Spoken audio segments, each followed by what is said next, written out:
Harka fuunee akkam jirtan hordoftoota kiyya bakka jirtanitti fayyaan keessan isiniif haa baay'atu. Hardhas irraa barattuu irraa fayyadamtu kan jedhee yaadi isiniif qabadhee dhufee jira.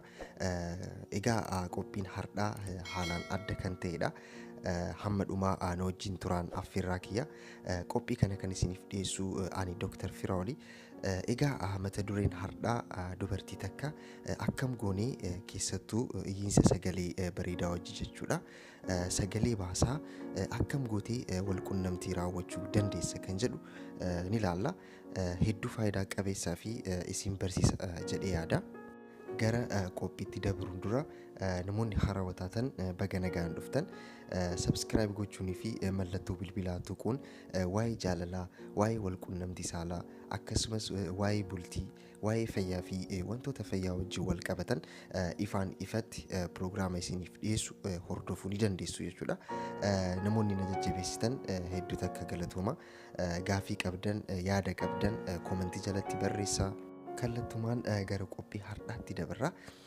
Egaa dubartii takka siree irratti akka ajaa'ibaatti gammachiisuuf goota ishii ta'uuf yookaan yeroo hundaa kan dhiira yaadduu fi dhiira filattu ta'uuf dhiironni ni barbaadu. Egaa waan kana dhiirota qofaa miti kan barbaadu. Ofii isaaniitu dubartoonni akkanatti kan isaan gammachiisu akka ajaa'ibatti jechuudha. Miira bareedaa keessa kan galchu hedduu barbaadu. Keessattuu dhiira san yoo yaadan miirri wal qunnamtii saalaa isaanii kan kaka'u ta'a. Kanaaf yeroo wal qunnamtii saalaa dubartii sirriitti gammachiisuu sagalee baasaa jechuudha. Sagalee bareedaa akkasitti wal qunnamtii raawwachuun dhiira ni gammachiisa. Dubartii san birattis dhiira barbaaduu fi diriim kan guutudha. Kanaaf yeroo jaalalaa fi yeroo wal qunnamtii saalaa successful kan ta'e dabarsuuf waan isin qarqaaruuf qophiin hardhaa hamma dhumatti na dhaggeeffadhaa. Poozishinoota ajaa'ibaa ta'an ni jiru. Poozishinoota kanneen raawwachuu dandeenyaan sirriitti gammachiistanii fedhii ishii ni fixachiistu jechuudha. Keessattuu yeroo wal qunnamtii saalaa bareedaa ta'e ni dabarsitu jechuudha. Kallattumaan gara isatti dabra. Egaa poozishiniin jalqabaa dubartoonni hedduu kan jaalatanii fi kan itti gammadan eessa akka jiran hanga of wallaalan kan itti miira bareedaa keessa kan galanii. Poozishiniin kun siree gubbaa kan raawwatamudha. Dubartiin dugda isiitiin ni ciifti. Erga ciiftee booda dhiirri maal godhaa? Luka lamaan ishee ol fuudhee gara morma isaatti kaa'uun qaama saalaa isaa sirriitti dhiibaa kan raawwatudha. Dubartii sirriitti kan gammachiisuu fi bakka jirtu akka wallaaltu kan godhudha. Luka isii lamaan ol fannistanii kan gootan hedduu kan ishii gammachiisudha. Egaa poozishiniin kun faayidaan isaa guddaan keessattuu naannoo jispuut sirriitti argachuu fi bakka san sirriitti riguuf poozishinii hedduu bareedaadha. Egaa akkuma beekamu jispuutiin sun yeroo tuqamutti dubartoonni hedduu kan gammadanii fi miira isaanii hanga to'achuu dadhabutti kan galanidha.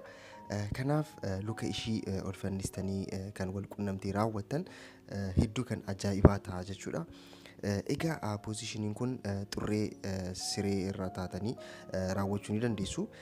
Akkasumas normaala bakka ciisichaatti taatanis raawwachuu ni dandeessu. Egaa poozishiniin kun jispuutii qofa argachuu miti. Qinxirii ishii sirriitti stimuleet gochuufis poozishinii bareedaadha.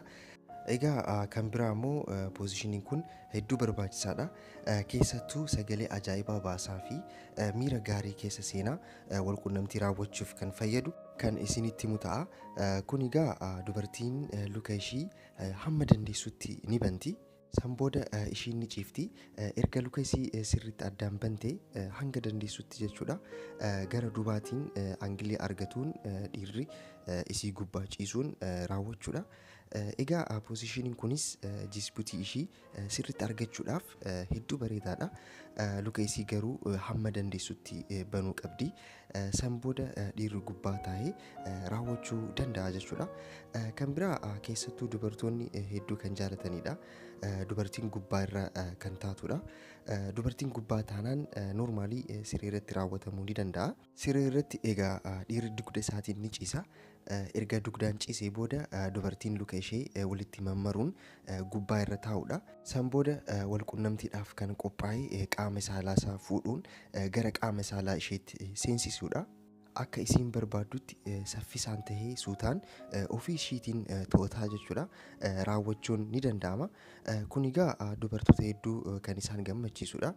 Keessattuu dhiiraafis kan dalagaa hir'isudha. Isheenis qaama saalaa ishee keessa bakka tuquu fi riguu barbaadu hundatti sosocho'iinsa akka barbaaddutti socho'aa raawwachuu dandeessi jechuudha. Ammas teessoo irratti raawwatamuu ni danda'a. Teessoo irratti egaa dura dhiirri hin ta'a.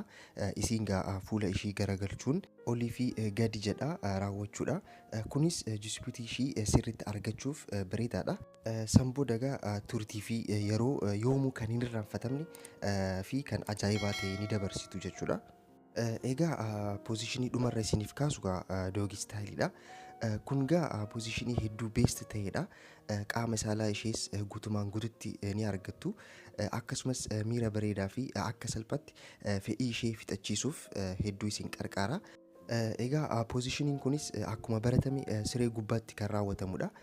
Dubartiin ni jilbiffatti. Erga jilbiffattee booda harka isii siree gubbaa ni qabatti. San booda mudhii isii hamma dandeessutti gadi ni qabdi. Naannoo teessumaa ishees akka isaaf tolutti sirriitti ol ni qabdii fi san booda dhiirri hangilii bareedaa ni argata. Kanaaf haala kanaan raawwachuun ni danda'ama. Poozishinii kanas yaala. Egaa poozishinoota dubartii iyyisiisuuf fayyadan kan amma hammatti kaasnidha. Irraa fayyadamtan, irraa barattan jedhee yaada. Namoota biroofis sheer gochuu hin dagatina. Egaa waan nu hordoftaniif hedduu takka galatoomaa. Akka jaalattan qophii har'aa abdiin qaba. Egaa laayik gochuu hin dagatina. Yaada qabdan, gaafii qabdan koomentii jalatti barreessaa. Qophii biraatiin yeroo biraa walitti deebinaa. Nagaatti.